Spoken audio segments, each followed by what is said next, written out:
Welcome into Other People's Shoes. I'm your host, Neil, and today I get the privilege of sitting down with an amazing couple.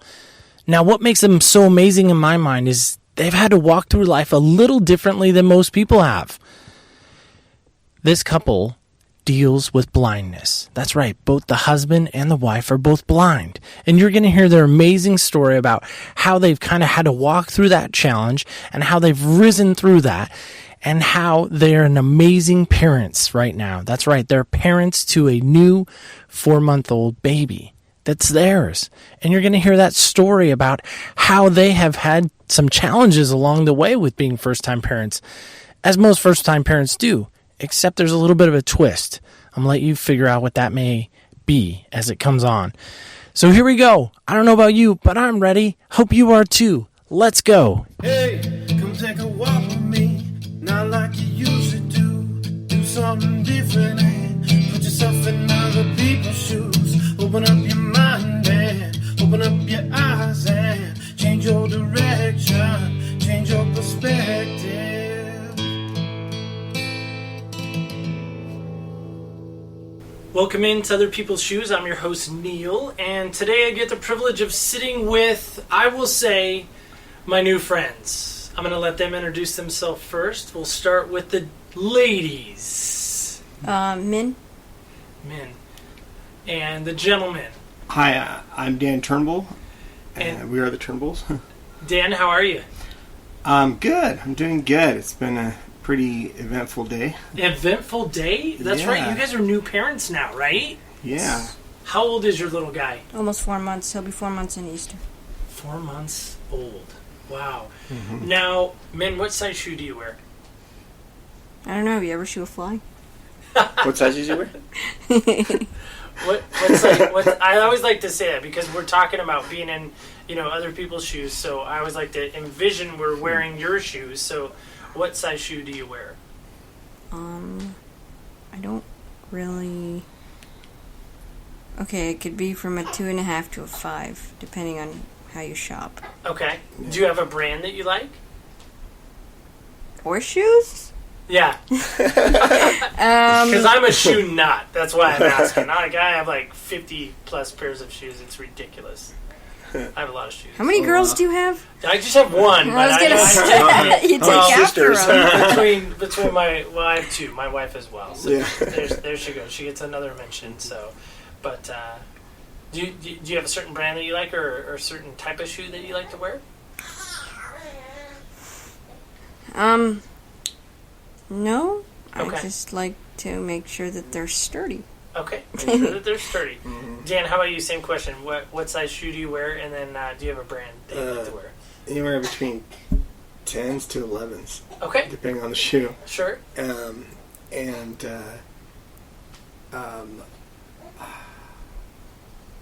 guess I've worn many shoes, but now I'm just, wanting a comfortable shoe that's nice and I can walk around in all day.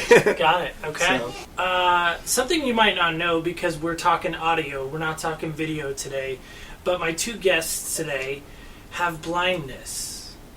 And Dan, I'm going to have you break yours down first, and then Minh, if you're willing, maybe kind of share kind of where you're at with that. How does that sound? Sounds good. Okay, so Dan, you first. Okay. I was born going blind, which means I had something called retinitis pigmentosa, and we're not going to ask you to spell that because that's a tough one to spell. Thanks. I'll Google that RP later. for short. RP for short. Yeah, Okay. and I didn't really know that I had a vision impairment until I was about 7. It kind of dawned on me when I was playing with my friends. I went home and I heard something on the radio saying somebody was blind. And I said, "Oh, that would have to be blind." And I went back across the street, and everything started to dwindle, and darkness came on really quick. And I just realized there was something going on. And my family didn't know anything. I was 14 years old by the time anybody knew anything. I was hanging around some people that were kind of harassing me, and I told my uncle, that guy that is into a lot of martial arts online, and he told me, pick up a stick or something, and just hit him with it. And I said, I can't find it. Like, well, what do you mean you can't find it? Yeah, I can't find it. I can't just grab something that quick off the ground and find it to use. And he said, what do you mean? I said, I can't see it. And so once he realized that, he informed my mom that I couldn't see anything, because I was able to get around just by scanning my area and going off bits and pieces really well. So Dan, help me out. What year is this? I was 14 years old. So do you know about what year that was? Cause oh man, I haven't thought about it in a long time. Okay. I'm 41 now. Okay. So we can do the math on that. Yeah, we can do the math. We can do the math on that one. Don't worry about that one. But so the cones and the rods in my eyes are messed up. I went. They diagnosed me at 14. The cones and the rods deal with the light perception. When you have RP, usually you get tunnel vision, and it gets smaller and smaller. I had 14 inches. I could see like an inch diameter, almost clearly. It went from 40-20 in one eye to 50-20 in the other, and kept progressing from there. So what is it now? I can't get a clear reading now. Okay. On what it is. Because it's just that bad. Yeah, okay. It's gone to that point. No worries. So I have some light perception. I can tell shapes and shadows as well. Maybe an eyebrow once in a while, depending on the contrast. My eyes work kind of funny that way. So I have a buildup around my retinas as well that there's not enough cleaner each day to clean off the buildup. So laser surgery won't work.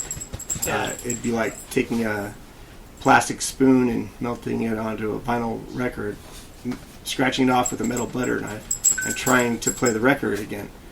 That's what laser surgery would do to my eyes. So there's nothing to fix it. So it is what it is. There's no corrective way to help your eyesight. Okay. And, so I just been I've done a lot of stuff, even though I can see very well. I've skateboarded, I've done martial arts, I've done a lot of different things like that, all in the side community, because I really didn't know many blind people, to be honest. So Min, I'm gonna turn it over to you. What degree of blindness do you have? Okay, so I don't really know the technical name for my blindness, but that's okay. I am one of those rare cases where I just usually tell people that I'm totaled, which means that I cannot see light. I cannot see anything, which is very rare, and I have no idea why, but it's kind of cool. All my other senses are very keen. My left eye was enucleated, is the proper term for it, when I was young. I came over here in 95 from Vietnam, so the cause of why things were done that way is unknown. I've been that way since birth. I think that the eye was removed because of malnutrition in that side. Now I do have two prosthetic eyes that cost a few thousand apiece. I have no idea why, because it feels like they're made from plastic in China. Anyways, so like I said, I have no technical term for it. I just call it totaled. Okay. So that's okay. It's okay if you don't have those. So I'm dying to know this. How the heck did you guys cross paths? Not only were you meet, but then of course, you start a relationship, and then now you're married, and now you have this cute little boy that we're probably going to hear in the background every now and then. Well, and by the way, he's being taken care of by my mother-in-law. We want that to be said at the onset, and my daughter. So yeah, he's not just on his own, just playing Nintendo or Instagramming or Snapchatting. He's being taken care of right now. Yeah, we don't believe in introducing that to our child. We want his mind to be engrossed in what we can teach him with the foundation of the Lord. And, people say, oh, he's too young to be in church. He's not. The most important time for a child to learn is infant to 5. Actually, it's 7 months in the womb when their hearing and all that develops. So and people speak to their children, and read stories. Delivery. So So how the heck did you kids meet? So I shouldn't call you kids because you're older than I am, Dan. Yeah. So we met. I'm not one for chat rooms, but there is a blind gaming website called RS Games, and there's another one called Quentin C's. And we met on that, and one of my friends was talking to him, and I thought this kid seems pretty funny, and that's where it all rocketed off from. And then they always say, meet your first online person in a public place. I'm not one for public places.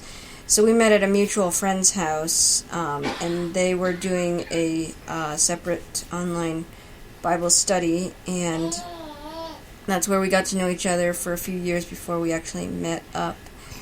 So that's just the beginnings of our story. So Dan, you were telling me before we got started, it was like a blind date. Yeah. That's Min's joke, though, right? Min, is that your joke? It was a blind date. I got Which is a terrible joke. Yeah, by the way. I stole that joke from her. Yeah, well, but it's kind of comical. Yeah, we can say it, right? Yeah, it's legal for us. Yeah, you can. I can't say it, but you guys can say it. Yeah, I don't think we mind. I mean, we hit it. I think we hit it off pretty good. And what year was that? How long have you guys been together? That has let's see. Since we've been married, we just had our 2-year anniversary. Okay, so pretty recent. March 26th. Okay. Pretty recent. That's awesome, guys. And yeah. So walk me through like a day in the life of you guys, because I'm thinking of my day. Obviously, my day looks probably strikingly different than your day might look. What does kind of a typical day look like?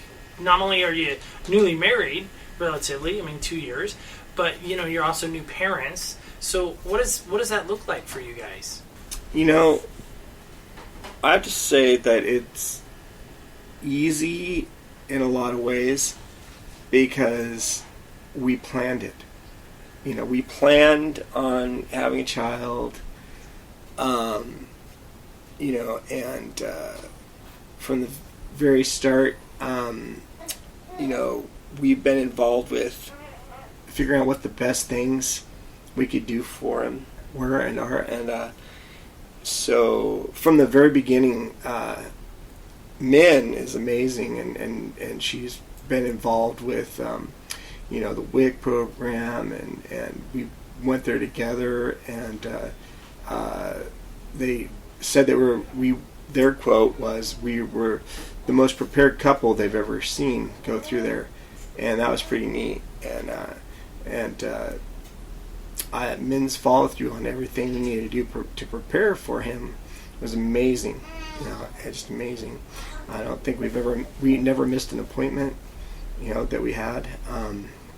When you plan it and you get to, it makes it a lot easier to be able to get up and take care of him and do the things you need to do for him. Well, I guess part of my question is that, for two parents that are seeing, right, parenting is still a challenge for them, right? And they can see their child. They can see, the child that has needs and things like that. So some may say that you guys are at a severe, and I'm not saying this, others may say this, but others may say you guys are at a severe disadvantage from that standpoint because of that reason. What would you speak to that? Blindness doesn't define us. Yep, that's true. I love that. Say that line again, because that is an blindness important does not line. define us. You know, Yeah.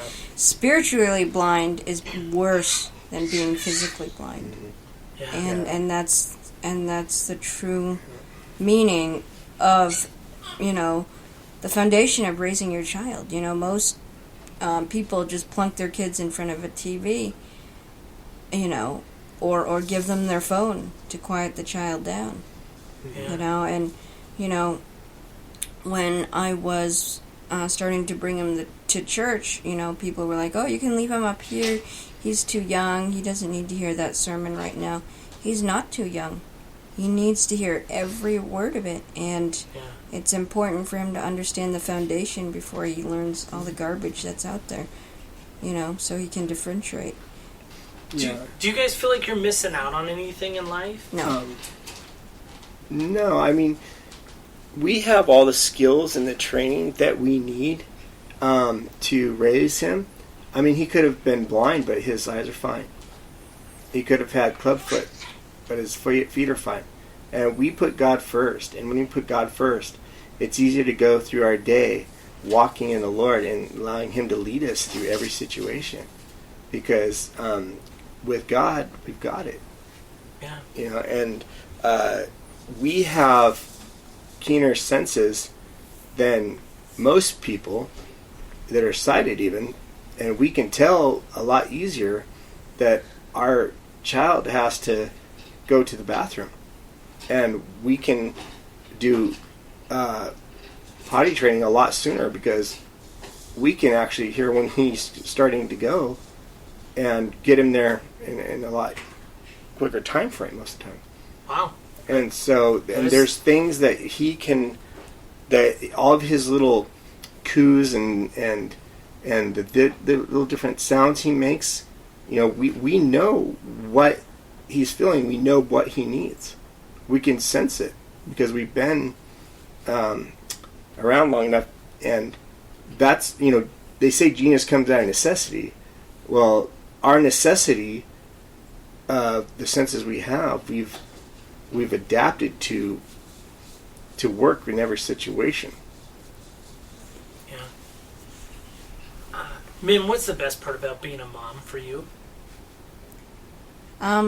So I am adopted, and I wasn't sure if I would be able to have children myself because I'm, you know, exactly not totally sure what was done to me in Vietnam when I was younger.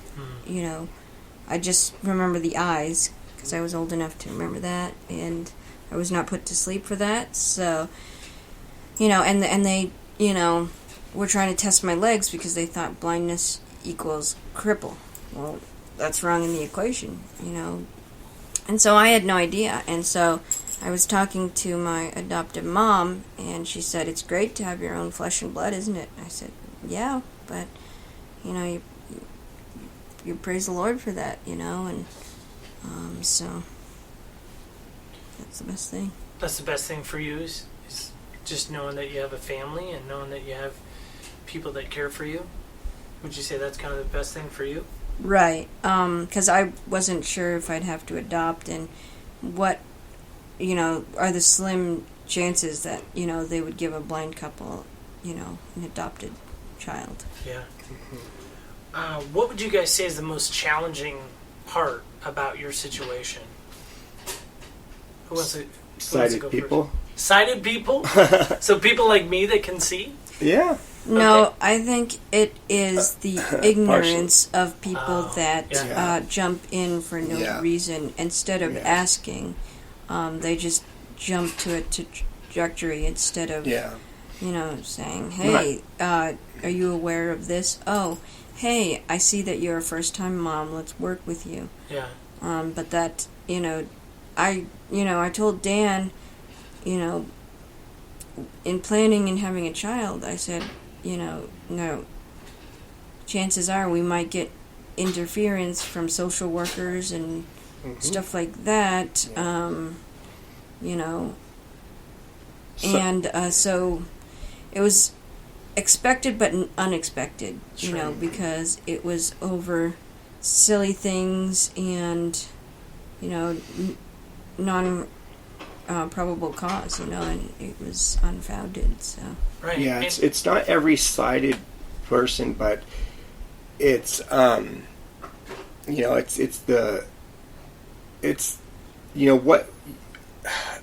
some people are blind to what they don't know, and if they think they had a hard time raising a child with sight, they automatically think that it's hard for us to do it when we're blind.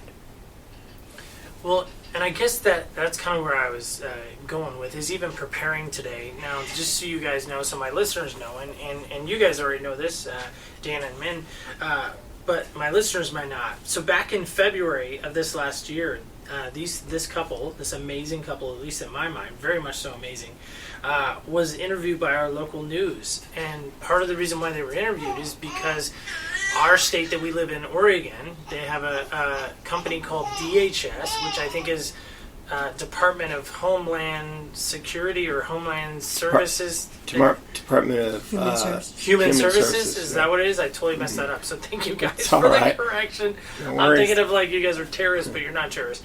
At least Maybe I hope tourists. not, right? Tourists, but not terrorists. Let's be clear on that. But you guys got investigated by this government organization because you two are a blind couple, and your baby is not blind, as you've already alluded to. Mm-hmm. But there have been accusations that have stated that you guys are not capable of taking care of your own child. right. How did that make you feel? Like I man, was at not- first as a mom, how does that make you feel that this flesh and blood that grew inside you, that you gave birth to, now somebody wants to come in and say, no, because you're blind, you can't have this child that is yours. It was very, very tough for me, and I'm glad that Dan was strong through it, because it was very tough. You're dealing with all the emotions that go along with having had a child. I'm sure, as you can remember when you're, I do. Yeah. She's 11 now, so it takes a little bit, but I can go back there with you, yeah. But, and never having had a child, and, I didn't want to have a child until I got married and, made sure that, my husband wouldn't walk out on me. Mm-hmm. So, anyways, never having had a child or nursed, and instead of getting the proper assistance, I was just reported for having turned my child blue. And that's very funny, because if that was the case, he would have stopped nursing, which wasn't the case. And so, and then they just made the list bigger and bigger because we were blind. How are they going to know if a bottle is filled? How are they going to know this and that? Now, it's very funny because Dan is working on, going to culinary school at a place downtown called Compass House. If he's able to cut potatoes, and do all that stuff, he can't measure, 2 scoops of formula into a bottle and fill it up. Like, it's just dumb things like that. And they were more worried about me because, A, my hands were smaller, and B, I had gotten some of his excrement on my hands, and it's normal, blind or sighted, that's going to happen. But that's where they targeted. They essentially made sure that I was on a 24/7 monitoring by Dan's mom, which meant that I was not allowed to be alone with my child. She had to be in the same room, and I could only go with a list of people, and if she had to go to the store, the child had to go with her. It was just very devastating to me. How long did that go on for? It went on for about 10 to 11 days until... so then they came back to Dan's mother's house and said, "Oh, we heard that you guys aren't following the 24/7 monitoring. And his mom finally piped up and said, I don't know where you got that notion, because I've been here the whole time. Right. So that was the second time. And then we got National Federation of the Blind involved, and so that was a whole nother thing. And we got the nurse to talk to them, and they said, Dan is working on becoming a chef, and the DHS worker was like, what? Really? He can cook? And they're like, and she's like, yes. And it, and then he can even tie his shoes, right? Yeah. I mean, come on. I do have laces on these things. You do. I'm verifying. I actually right tied now. one today. I was walking back from the post office by myself, crossing a busy intersection. High five. But Sorry, man. the third time was even tougher, because we wanted to leave it in the hands of God before we did anything. Sure. And what happened the third time? So certain babies with certain ethnicities are born with this spot called Mongolian spot, and it could go from the tailbone all the way up or down the leg. And they said that I had bruised my child, and they said that I had indirectly saying 30 minutes to get a couple of witnesses or safety person, whatever they call it, or else he would have been gone. So naturally, this is crazy, right? So the day before, I was talking to your mother-in-law, and she goes, if you ever need me to come out and advocate for you guys, let me know. And I was like, okay, I'll keep your word on that. So I did. Yep. I called her and I said, Christine, you need to help me right now. Yep. So she literally jumped in her car and she came over, and she happened to be a former CASA, which is great because she's able to take a picture and save it and maybe blackmail him with it when he's 18, Yeah. So, anyways, but it was just the notion that, somebody would think that I would bruise my child. It just blows my mind. Like, you guys can't do this. You probably bruised him or something. But think back. Never asked. Think back over your whole lifespan. I mean, Dan, you said you're 41. How old are you? 30. 30. Okay. So think over the last span of 30 years. Dan, for you, 41. Mm-hmm. How many times has somebody come along the way and saying, you can't do that? You're never going to do that.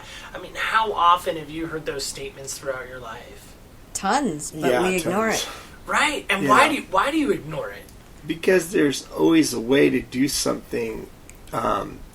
Like they say, there's more than one way to skin a cat. It's terrible, but it's terrible, but but it's a valid, it's a valid illustration. There's always a workaround for, just doing the applications in life that need to be done, and ignorance is a bad thing. Assumption and assuming is a really bad thing, because I've always heard that it was the lowest form of knowledge. It is. People come out on the sidelines and they're just assuming something's happening, and they really don't have any credible foundation for what they're thinking or what they're saying. They don't know anything about blind people. I've had many sighted people come up to me and ask me, what is it like to be blind? How do you do this? How do you get around? And that's great. That's neat. And there's lots of experiences that people don't think you can do what you can do. My friend had an experience where he had a piece of trash in his hand, and the guy comes up, here, let me take that for you. And he goes, no. And he's like, the guy's like, what? And he's like, because I need to know where the garbage can is. Your friend was blind. Yeah, okay. Because it's a place that he frequented. Sure. If it was a place where he didn't frequent, and the guy would have, do you need some help? Could I throw that away for you? He probably would have said, I don't come here very often. Can you throw it away for me? Thank you. But because he was starting to frequent that place, he was like, no, can you show me where it is? and then you have a better idea of finding it the next time. Right. And so we can be independent. It takes different techniques, different tools to get the job done. But so we don't allow anything to hold us back. We just keep forging ahead, doing everything in the best way we can possibly do it. Sure.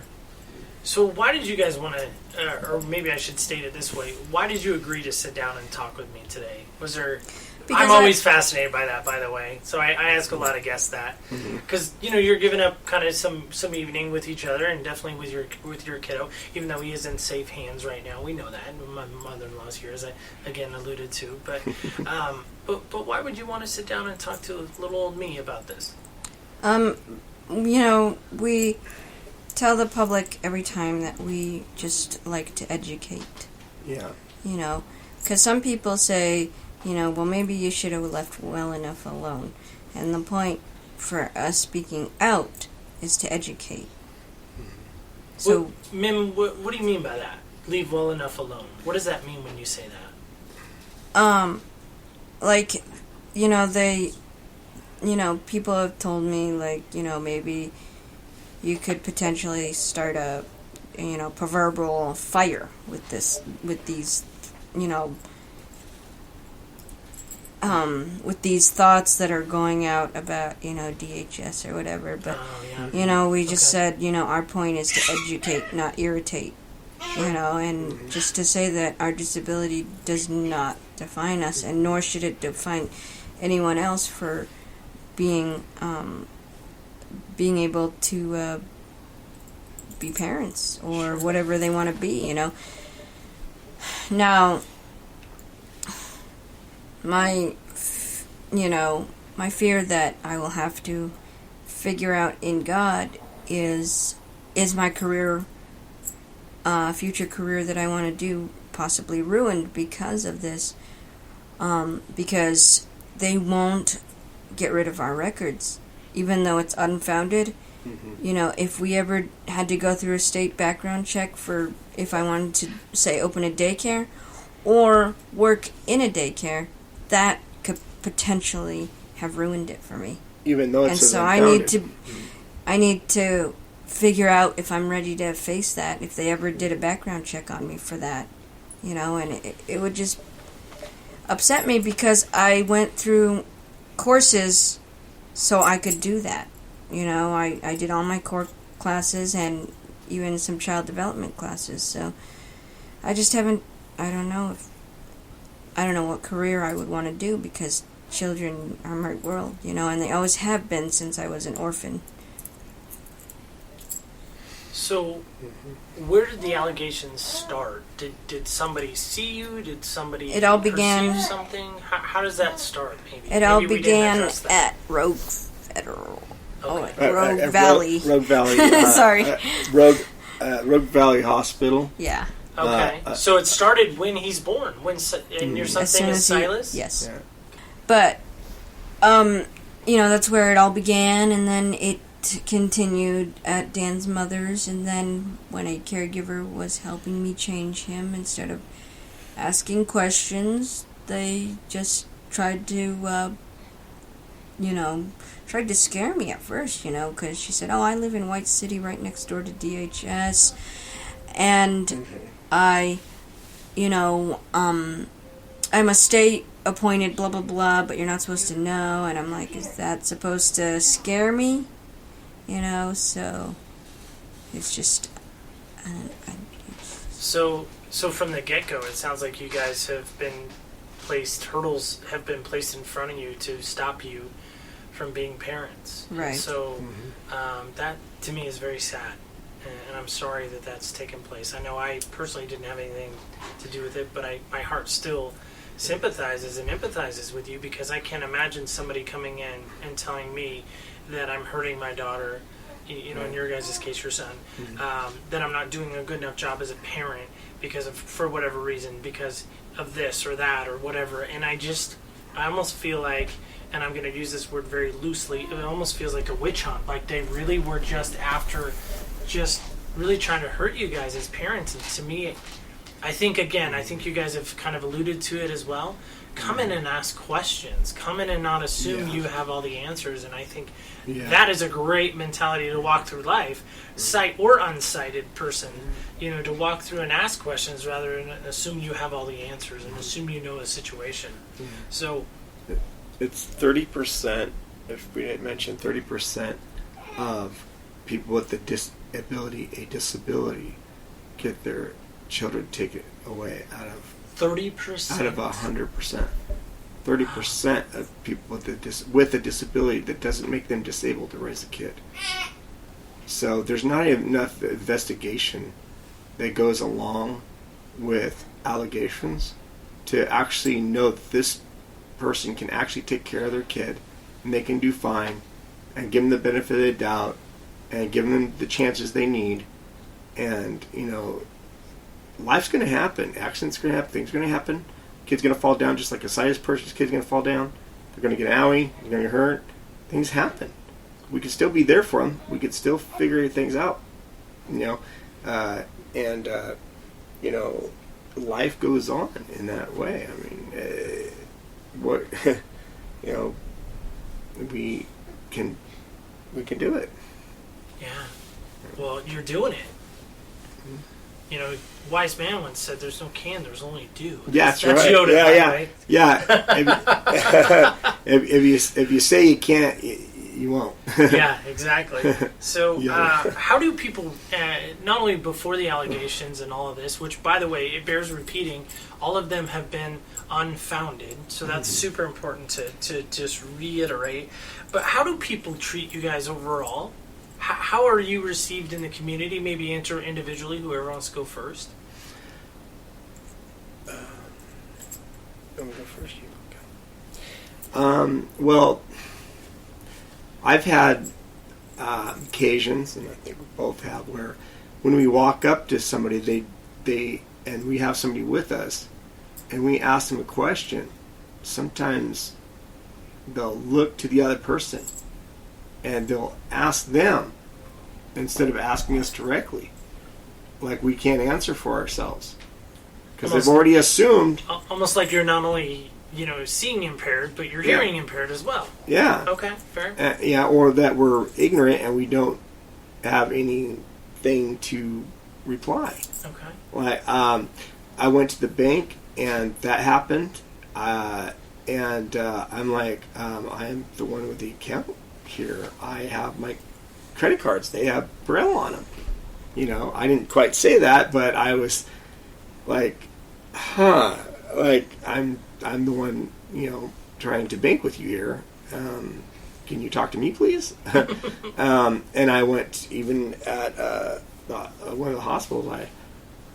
I went online and I was going to make a password to set up with the hospital, and the lady was, doing her stuff on her end, and there was a keyboard on my side, and she looks to this other person that was sighted and said, does he know how to type? And I was like, and she's like, yeah. Ask him, and just previously I was just typing on my iPhone, that has voiceover in the other room, to get an app on my phone or something, and so she knew that from that previous experience. Wow. And then she was able to say, yeah, what I say to people is, a couple of things I say is, a sighted person has a license to drive a car. Okay. They got a license to drive a car. I had more orientation and mobility. I can walk across Highway 62 with my eyes closed. Can you? I can change a diaper too. With your eyes closed. Yeah.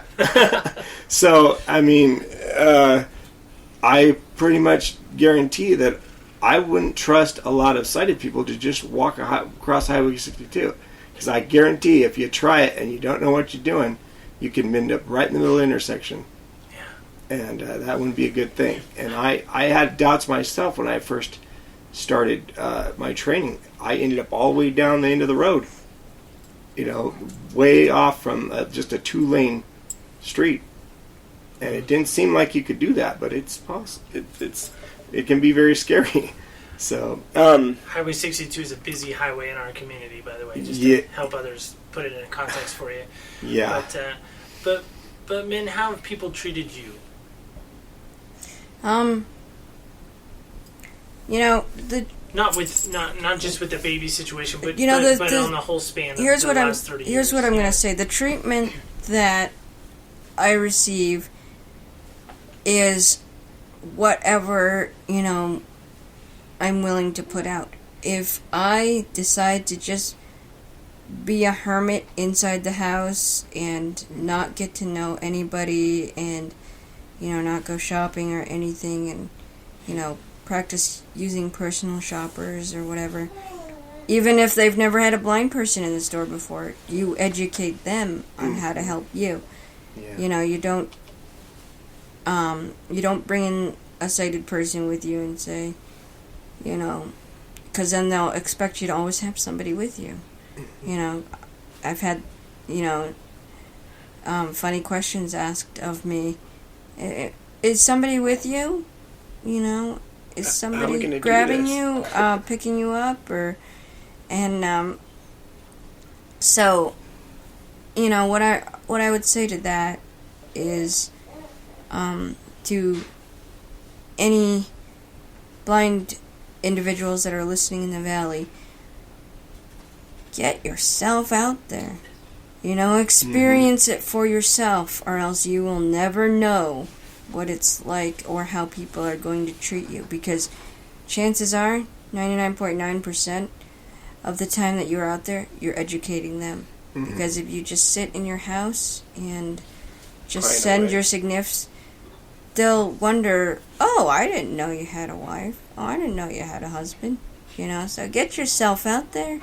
And, sure, 9 times out of 10 you might fall down, but you still keep going. There was this one time I was traveling out of the country, and I didn't know there was a gate change until I heard people moving.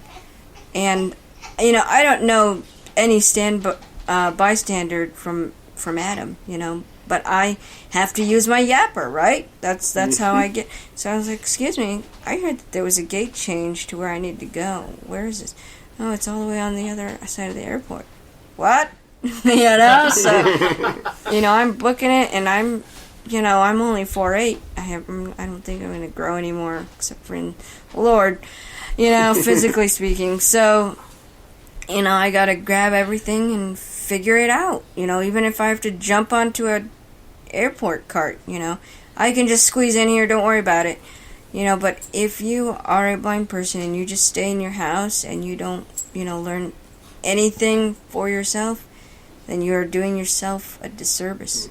So, on how people treat me, it depends on what I'm willing to put out. So.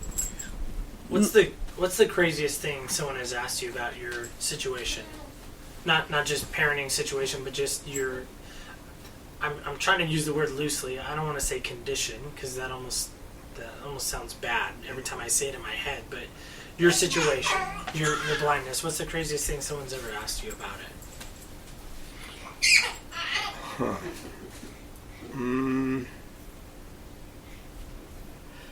Anything jump in your mind? Basically that, my initial thought when I was little, it doesn't suck to be blind. Isn't it horrible?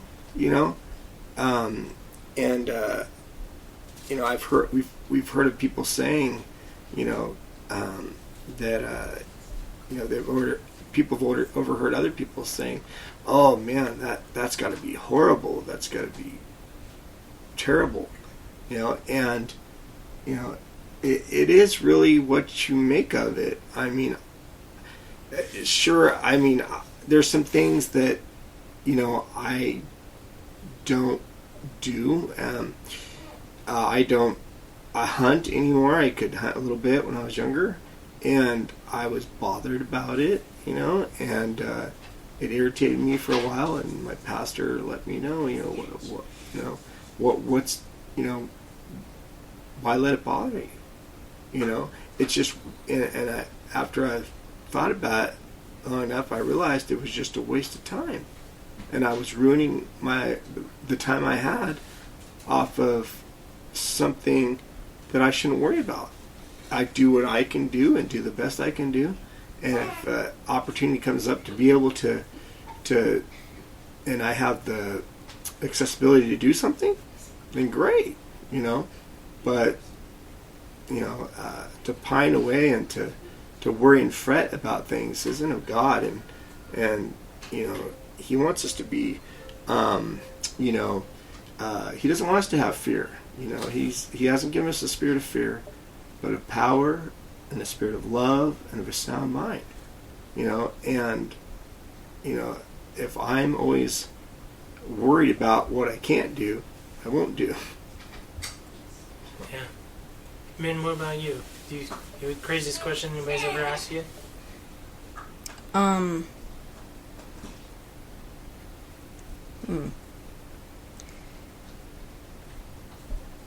I guess the craziest questions that I've ever been asked is, do you dream in color?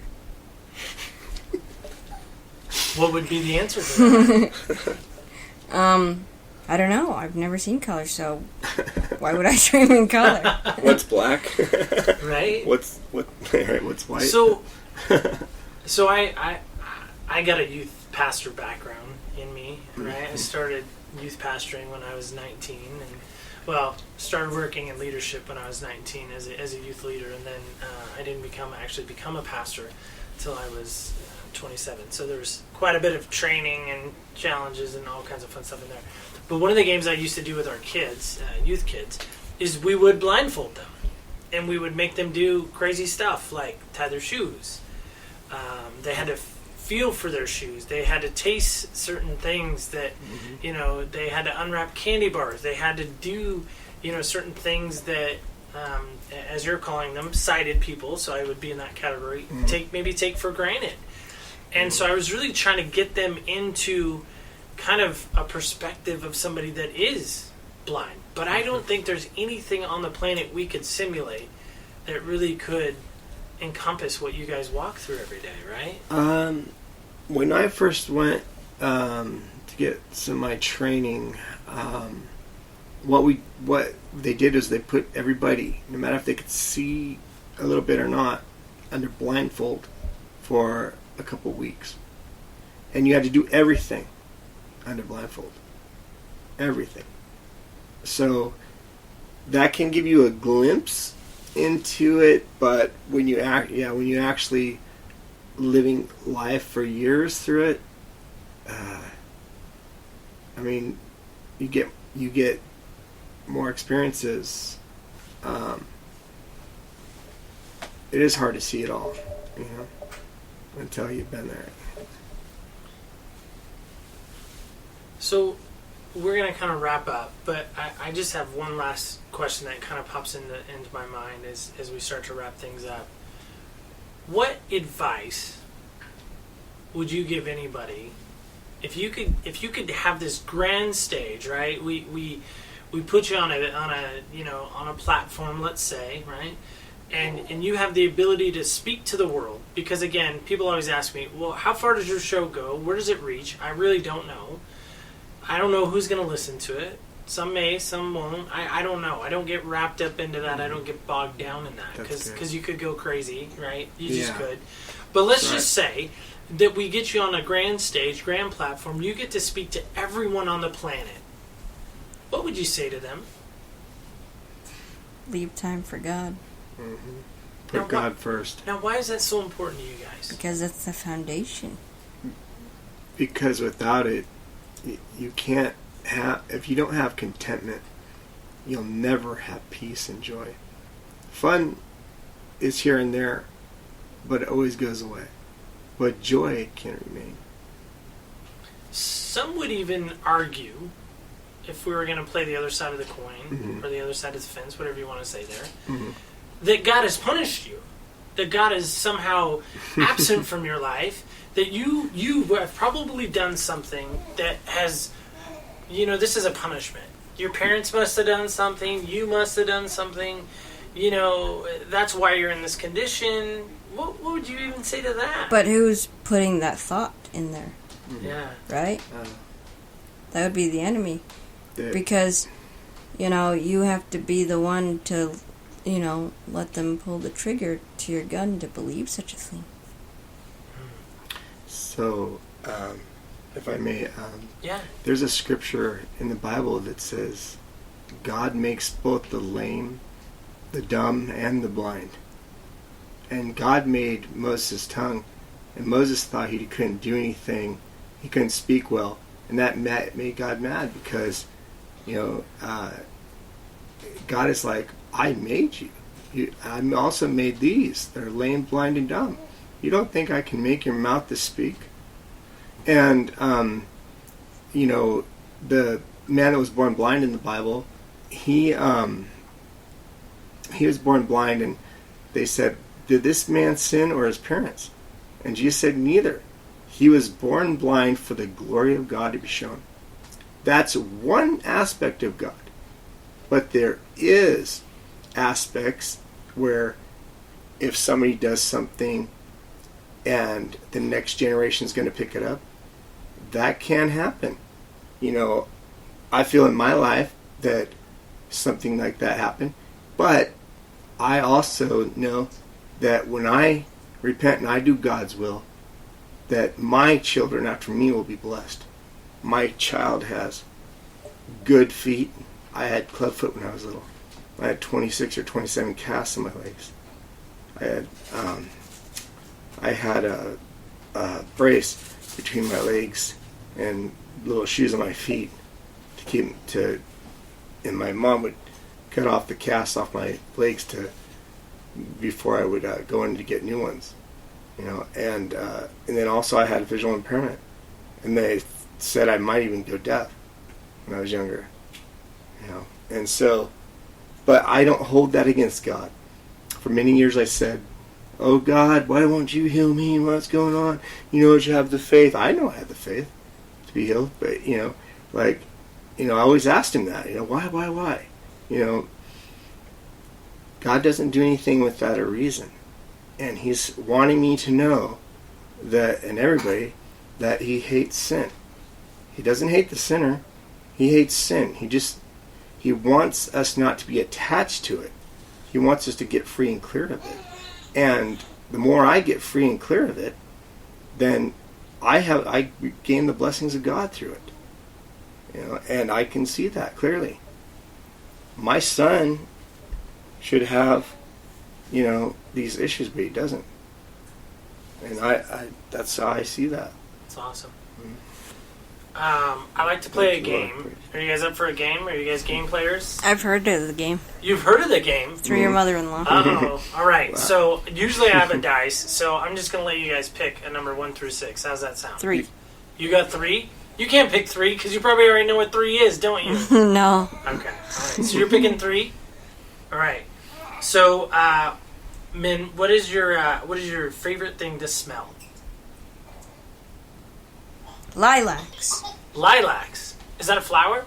It's a bush. It's a bush. Okay, that tells you how herbivorish I am. Is that the right word? I don't know. That works good. That's understandable. Okay, fair enough. We like it. So, Dan, 1 through 6. What would you pick? You can't pick 3 because it's already been chosen. So you got to go 1, 2, 4, 5, or 6. Well, I'm always contrary to myself, so I'll pick the number of man, which is 6. Okay. Oh, this is a good one. I love this question. All right. So this is a game we like to call Senseless. Min picked lilacs as her favorite smell. Dan, you got the tough question. Number 6. It's the wild card, and it's this: dinner with one person, dead or alive. Who would it be, and why? Jesus, because he was dead and then he's alive. Right. And the reason why. Yeah. The reason why. Is because I want to know him more. I want to know him. I don't want to just assume who he is. But I really want to know him more. I can know him through prayer. and stuff like that. But I just want to be as close to him as I can get. What do you guys have for dinner if you're eating dinner with him? Well, he likes fish and honeycombs, so grilled fish and honeycombs. So I think that might be a good thing. All right. Fair enough. Okay. I didn't ask you guys this question at the onset, so we'll see if we can kind of squeeze this in. But okay. Well, guys, I want to say thank you so much for giving me some moments. We hear Silas in the background most likely, but that's okay. He is okay. He's going to be all right. We're going to wrap up here in just a minute. But I just, again, want to thank you guys so much for giving me some moments today. And I always like to kind of end my show with just this kind of phrase, and maybe you guys will like it, maybe you won't. But just this idea that when we walk in other people's shoes, we really do get a different perspective on life. So there we go. This is, again, Other People's Shoes. I'm your host, Neil. Thank you guys again for being on, and we'll see you in the next episode. Thanks again. Thank you.